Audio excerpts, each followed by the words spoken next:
Capítulo 3. El Padre de todos los que tienen fe.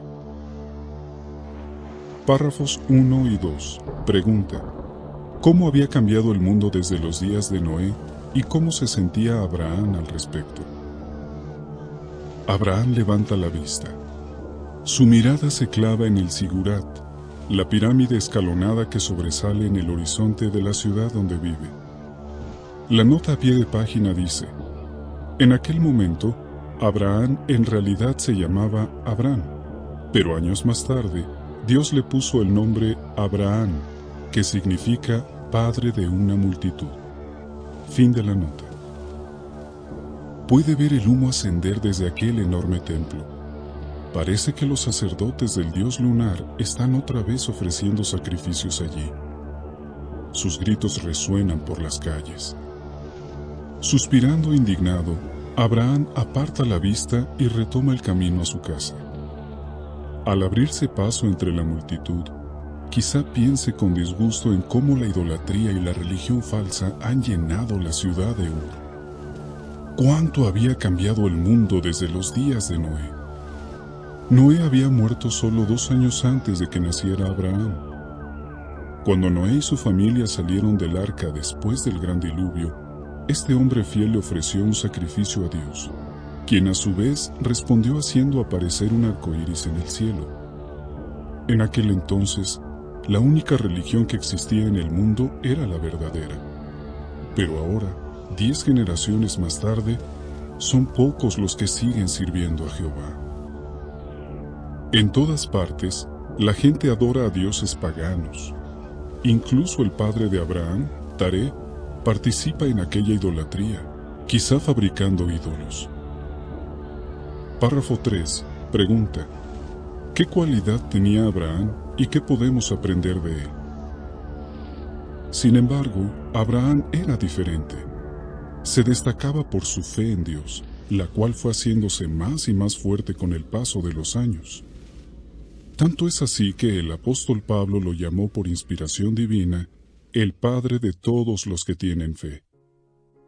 Romanos 4:11 dice: y recibió una señal, a saber, la circuncisión, como sello de la justicia por la fe que tuvo mientras se halló en su estado de incircuncisión, para que fuera el Padre de todos los que tienen fe mientras están en incircuncisión, a fin de que se les impute la justicia. Veamos cómo llegó a desarrollar tanta confianza en Dios y de qué manera podemos nosotros hacer lo mismo. La vida después del diluvio. Párrafos 4 y 5. Pregunta: ¿quién pudo haberle enseñado a Abraham acerca de Jehová y cómo llegamos a esta conclusión? ¿Quién le enseñó a Abraham acerca de Jehová? Bueno, sabemos que había algunos siervos fieles de Dios en aquellos días. Uno de ellos fue Sem.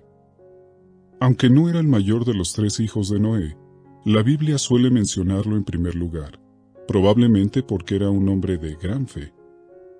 La nota a pie de página dice: lo mismo ocurre con Abraham. Aunque no era el mayor de los hijos de Taré, con frecuencia se le menciona primero en las Escrituras. Fin de la nota. De hecho, tiempo después del diluvio, Noé se refirió a Jehová como el Dios de Sem. Es obvio que Sem sentía un profundo respeto por Jehová y la religión verdadera. Pero, ¿conoció Abraham a Sem en persona? Posiblemente. Imagínese a Abraham de niño, observando el sabio rostro de su anciano pariente. Qué impresionado se debió sentir al saber que aquellos ojos habían presenciado más de 400 años de historia. Para empezar, Sem fue testigo de la maldad que existió antes del diluvio y estuvo ahí cuando las aguas inundaron la tierra. Más adelante, vio cómo se formaban las primeras naciones a medida que los seres humanos se fueron multiplicando. Incluso vivió durante los tenebrosos días del rebelde Nemrod, quien mandó construir la Torre de Babel. Sem, por su parte, se mantuvo al margen de aquella rebelión. Así que, cuando Dios confundió las lenguas de los que sí participaron, Sem y su familia, que incluía a Abraham, continuaron hablando el idioma original del hombre, la lengua de su padre Noé. Sin duda, Abraham sentía gran admiración por Sem, y como este fiel anciano estuvo vivo durante la mayor parte de la larga vida de Abraham, es probable que fuera él quien le habló de Jehová. Párrafo 6. Pregunta A. ¿Cómo demostró Abraham que había entendido la lección que Dios impartió con el diluvio? Pregunta B. ¿Cómo era la vida de Abraham y Sara? Lo cierto es que Abraham grabó en su corazón la lección que Jehová impartió con el diluvio y se esforzó por andar con Dios, tal como había hecho Noé. Por eso, rechazó de plano la idolatría y fue diferente de quienes lo rodeaban, aunque fueran miembros de su propia familia. Eso sí, Abraham encontró una compañera maravillosa, Sara. Esta mujer era excepcional, no solo por su belleza, sino también por su profunda fe en Dios.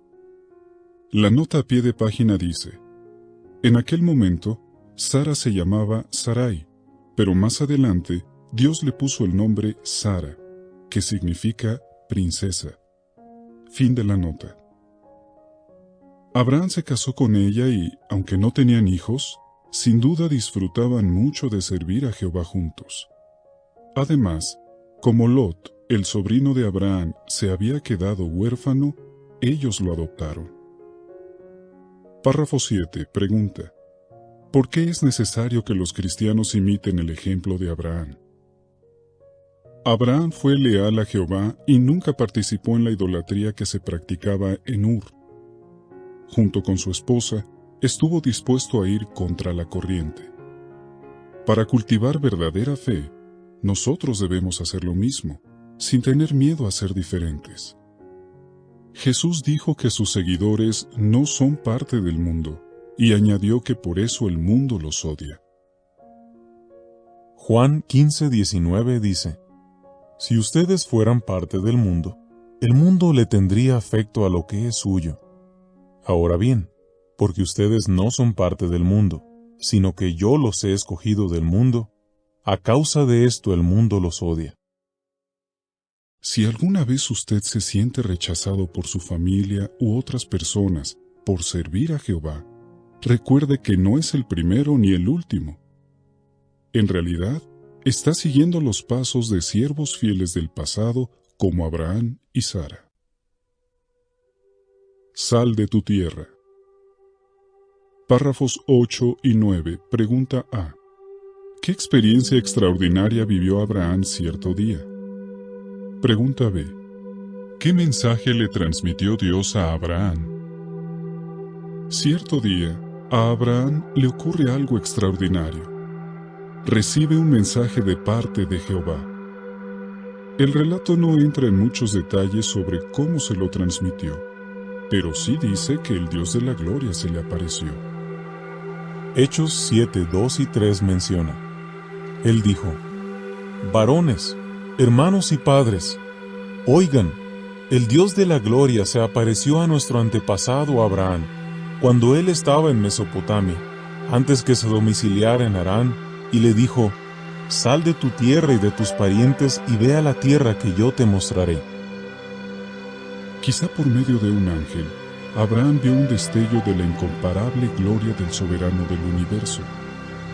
En todo caso, debió ser muy animador para él ver el gran contraste que existía entre el Dios vivo al que servía y los ídolos sin vida de la gente. Pero, ¿qué mensaje le transmitió Dios a Abraham? Sal de tu tierra y de tus parientes, y ve a la tierra que yo te mostraré. Notemos que Jehová no le indica el lugar específico al que debe dirigirse. Se limita a decir que ya se lo mostraría. Pero antes, Abraham tendría que abandonar su tierra natal y sus parientes. En el antiguo Oriente Medio, la familia tenía un papel importantísimo. El hecho de que un hombre dejara a sus parientes y se fuera a vivir lejos era para él una terrible desgracia. Algunos lo consideraban incluso peor que la muerte. Párrafo 10 pregunta: ¿por qué no debió ser fácil para Abraham y Sara dejar su hogar en Ur? Irse de su tierra natal no fue nada fácil para Abraham. Hay pruebas históricas de que Ur era una ciudad próspera y llena de vida. Las excavaciones han revelado que algunas familias vivían con sus sirvientes en cómodas y espaciosas casas. Varias de estas contaban con 12 o más habitaciones situadas en torno a un patio empedrado. Generalmente disponían de agua corriente, cuartos de baño y sistema de alcantarillado.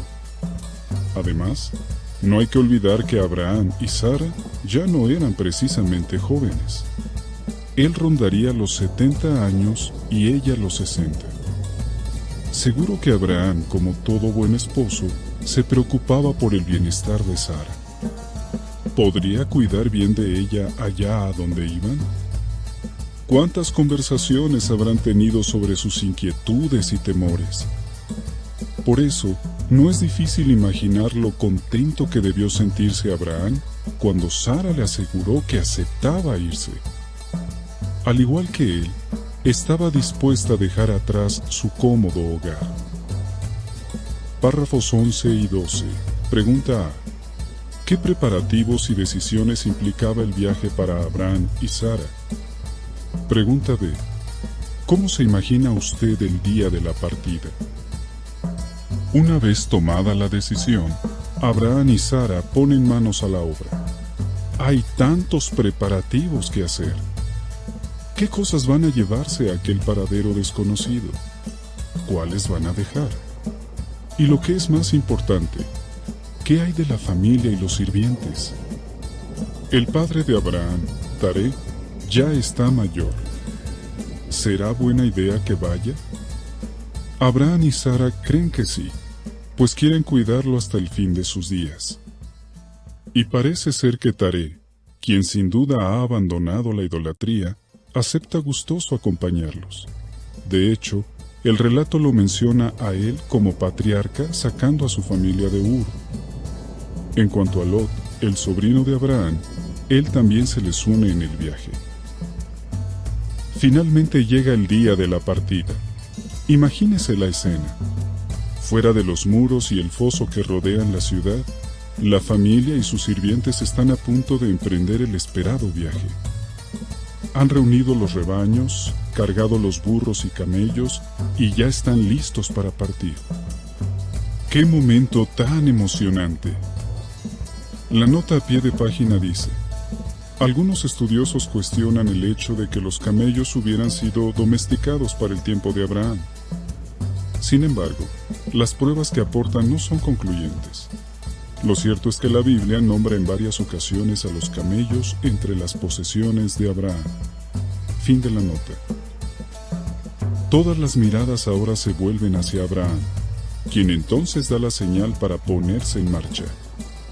De inmediato, dejando la ciudad a sus espaldas, la caravana avanza para no volver. Párrafo 13 pregunta: ¿cómo demuestran los siervos de Dios hoy la misma actitud que Abraham y Sara?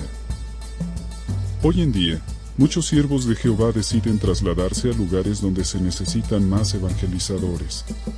También hay quienes aprenden un nuevo idioma para llegar a más personas con el mensaje del reino, o amplían su ministerio probando otros métodos de predicación, aunque les resulten algo incómodos o poco familiares. Por lo general, tales decisiones implican sacrificios, pues suponen dejar a un lado la comodidad personal, tal como hicieron Abraham y Sara. ¡Qué actitud tan abnegada! Si demostramos una fe así, podemos estar seguros que Jehová nos recompensará y que siempre nos dará más de lo que podamos ofrecerle nosotros. Ahora bien, ¿cómo bendijo Dios la fe de Abraham? Cruzaron el río Éufrates. Párrafos 14 y 15. Pregunta: ¿cómo fue el viaje desde Ur hasta Harán? y cuál pudo ser la razón por la que Abraham se estableció allí durante un tiempo.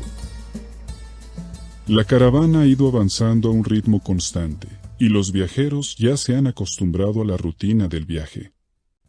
Un tramo a pie y otros subidos a alguna bestia de carga, Abraham y Sara conversan durante el trayecto. Sus voces se pierden entre el tintineo de los cascabeles de los animales. A fuerza de repetirlo tantas veces, todos se han hecho expertos en montar y desmontar el campamento. Y cada vez que vuelven a partir, procuran que el anciano Taré vaya cómodo sobre los lomos de un camello o un asno. Viajan en dirección noroeste, siguiendo el curso del río Éufrates. Día tras día, semana tras semana, la caravana sigue su camino a paso lento pero seguro. Por fin, tras recorrer unos 960 kilómetros, 600 millas, llegan a unas cabañas en forma de colmena. Es la próspera ciudad de Harán, un punto clave que enlazaba las rutas comerciales entre Oriente y Occidente. Abraham decide establecerse allí durante un tiempo, quizá porque su padre está demasiado débil para seguir viajando. Párrafos 16 y 17. Pregunta A. ¿Qué establecía el pacto entre Jehová y Abraham? Pregunta B. ¿Cómo bendijo Dios a Abraham en Harán? Algún tiempo después, a los 205 años de edad, Taré muere. Seguramente, Abraham queda desolado por la pérdida. Pero entonces, Jehová vuelve a comunicarse con él. ¿Qué le dice? Repite las instrucciones que ya le había dado en Ur, y le detalla las bendiciones que recibirá. De Abraham surgiría una nación grande, y todas las familias de la tierra podrían beneficiarse gracias a él. Génesis 12, 2 y 3 dice: Y haré de ti una nación grande, y te bendeciré, y de veras haré grande tu nombre, y resulta ser tú una bendición. Y ciertamente bendeciré a los que te bendigan, y al que invoque mal sobre ti lo maldeciré, y ciertamente se bendecirán por medio de ti todas las familias del suelo. ¿Cuánto deben animarlo estas palabras? Entusiasmado por este pacto entre Jehová y él, Abraham se pone de nuevo en marcha. Eso sí, esta vez hay mucho más que organizar. Durante su estancia en Harán, Jehová ha bendecido a Abraham y sus posesiones se han multiplicado. La Biblia habla de todos los bienes que ellos habían acumulado y las almas que habían adquirido en Harán. Génesis 12:5.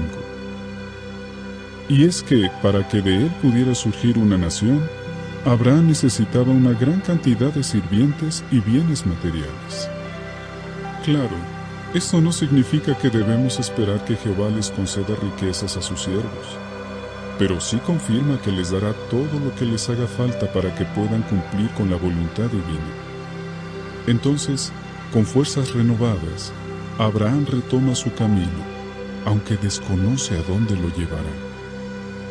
Párrafo 18. Pregunta A. ¿Cuándo vivió Abraham un momento único en la historia del pueblo de Dios? Pregunta B. ¿Qué otros acontecimientos ocurrieron el 14 de Nisán de años posteriores? A varios días de distancia estaba Carquemis, ciudad por donde numerosas caravanas cruzaban el río Éufrates. Es posible que fuera en este lugar donde Abraham vivió un momento único en la historia del pueblo de Dios. En el año 1943, antes de nuestra era, probablemente el día 14 del mes que más tarde se llamaría Nisán, Abraham cruzó el río Éufrates. Al sur se extendía la tierra que Jehová había prometido mostrarle. Aquel día tan especial, el pacto que hizo con él entraba en vigor. Párrafo 19. Pregunta: ¿qué le prometió Jehová a Abraham y con qué es posible que Abraham relacionara esa promesa? Viajando en dirección sur, la caravana se detiene cerca de los árboles grandes de Moré, en Siquem. Allí Jehová vuelve a hablarle a Abraham. En esta ocasión le promete que su descendencia tomaría posesión de aquella tierra. ¿Habrá relacionado Abraham esta promesa con la profecía que Jehová hizo en el jardín de Edén sobre una descendencia que salvaría a la humanidad? Es posible que sí. Quizá Abraham empezara a comprender que, de algún modo, él formaba parte de un propósito mayor, que Jehová lo estaba utilizando para llevar a cabo su voluntad.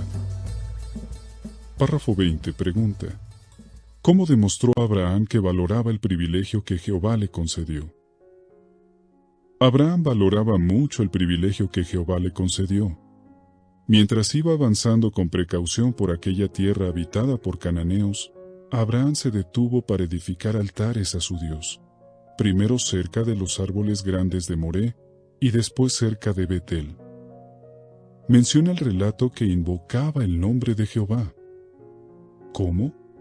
Seguramente le daba las gracias por permitirle ver la tierra que heredarían sus descendientes. Y también es posible que les predicara a los habitantes de la región. Génesis 12, 7 y 8 indica: Jehová ahora se apareció a Abraham y dijo: A tu descendencia voy a dar esta tierra. Después de eso él edificó allí un altar a Jehová que se le había aparecido. Más tarde se mudó de allí a la región montañosa, al este de Betel, y asentó su tienda, con Betel al oeste y Ai al este. Entonces edificó allí un altar a Jehová y empezó a invocar el nombre de Jehová. Lo cierto es que a Abraham aún le esperaban grandes pruebas de fe. Afortunadamente, nunca miró a las cosas que había dejado atrás, las comodidades que había disfrutado en Ur. Más bien, se concentró en lo que tenía por delante. Hebreos 11:10 dice que esperaba la ciudad que tiene fundamentos verdaderos, cuyo edificador y hacedor es Dios. Párrafo 21 pregunta: a diferencia de Abraham, ¿qué sabemos hoy sobre el reino de Dios? ¿Qué estamos decididos a hacer? Hoy día, los siervos de Jehová tenemos mucha más información que Abraham sobre la ciudad simbólica que menciona Hebreos 11:10, es decir, el reino de Dios. Por ejemplo, sabemos que ese reino ya está gobernando en el cielo y que pronto pondrá fin a este mundo malvado.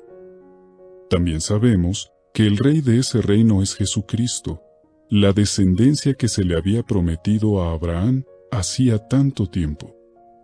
¡Qué maravilloso será ver cuando este fiel patriarca resucite y al fin comprenda todos los detalles del propósito divino y su cumplimiento! ¿Le gustaría también a usted ver cómo Jehová cumple cada una de sus promesas? Si así es, siga imitando el ejemplo de Abraham. ¿De qué manera? Estando dispuesto a hacer sacrificios por servir a Jehová, obedeciéndole y valorando profundamente cada privilegio que le conceda. De ese modo, Abraham, a quien se le llama el padre de todos los que tienen fe, también llegará a ser, por así decirlo, su padre. La ciudad que dejaron atrás Abraham y Sara. Las publicaciones de los testigos de Jehová siempre han tratado de ayudarnos a imaginar cómo eran los personajes bíblicos y el ambiente en que vivían. Hallamos un ejemplo en la revista Despertad del 22 de mayo de 1988, donde se describe la ciudad de Ur. Visualicemos cómo era aquel lugar que Abraham y Sara dejaron atrás.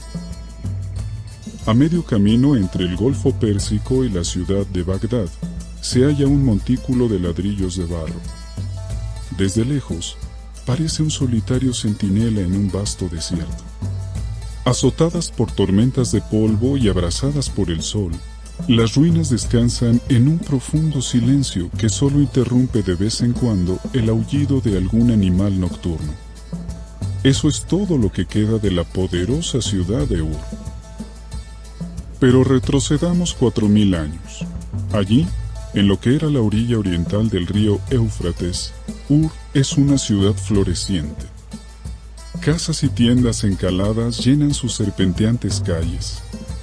Mercaderes y compradores regatean los precios en los bazares. los obreros trabajan día y noche hilando las blancas hebras de los manojos de lana. Los esclavos, doblados bajo el peso de los tesoros que llegan a la ciudad, descienden por las rampas de los barcos. Todo este bullicio tiene lugar a la sombra de un enorme sigurat que domina la vista de la ciudad. Allí se rinde culto a un dios que, según se cree, ha traído prosperidad a Ur, el dios lunar Nana, o Sin. Pero hay un hombre a quien le repugna el olor de los sacrificios que se ofrecen sobre esta gran pirámide. Su nombre es Abraham. Una fecha clave. El día en que Abraham cruzó el río Éufrates marcó un momento clave en la historia bíblica. En años posteriores ocurrieron sucesos de gran importancia en esa misma fecha. Exactamente 430 años después, el 14 de Nisán del 1513 antes de nuestra era, Jehová liberó a los israelitas de la esclavitud en Egipto para que tomaran posesión de la tierra que le había prometido a Abraham. Y el 14 de Nisán del año 33 de nuestra era, Jesús se reunió con sus apóstoles e hizo con ellos un pacto para que participaran con él de un gobierno celestial.